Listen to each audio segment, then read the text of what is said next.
Finnish companies would put the money in digital green.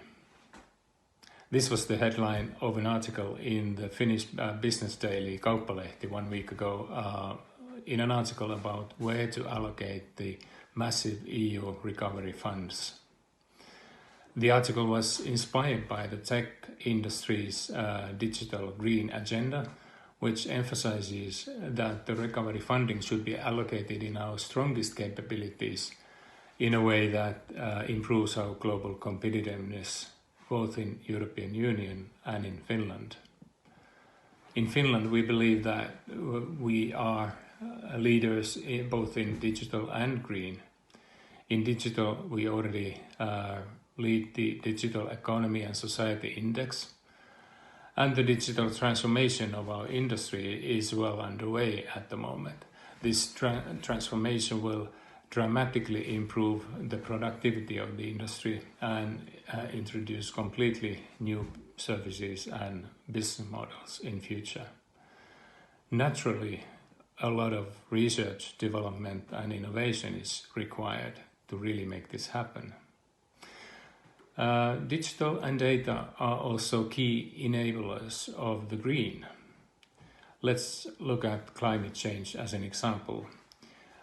We have created climate change mitigation roadmaps for all industries in Finland, and in tech industries, particular focus has been given to the CO2 handprint, i.e. the solutions that will decrease the CO2 footprint of others.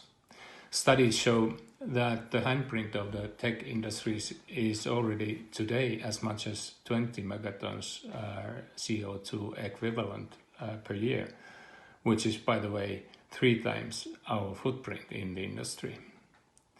The best news is, however, that the climate roadmap identifies another 50 million tons of potential future handprint impact through the future products, solutions and technologies.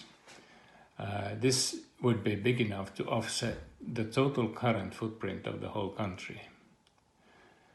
Now, it is clear that all these digital and green future solutions and technologies will require massive investments in research, development and innovation, or in other words, massive amounts of invested time, money and computing capacity. For these research needs, the LUMI supercomputer is very welcome for the Finnish industries and enterprises, particularly when it comes to research related to the climate change impact. I'm happy to note that as much as 20% of LUMI's computing capacity is already allocated to enterprises for companies' joint research with research institutions and universities. I sincerely hope that this capacity will become available as soon as possible for very active use by the Finnish and European technology companies.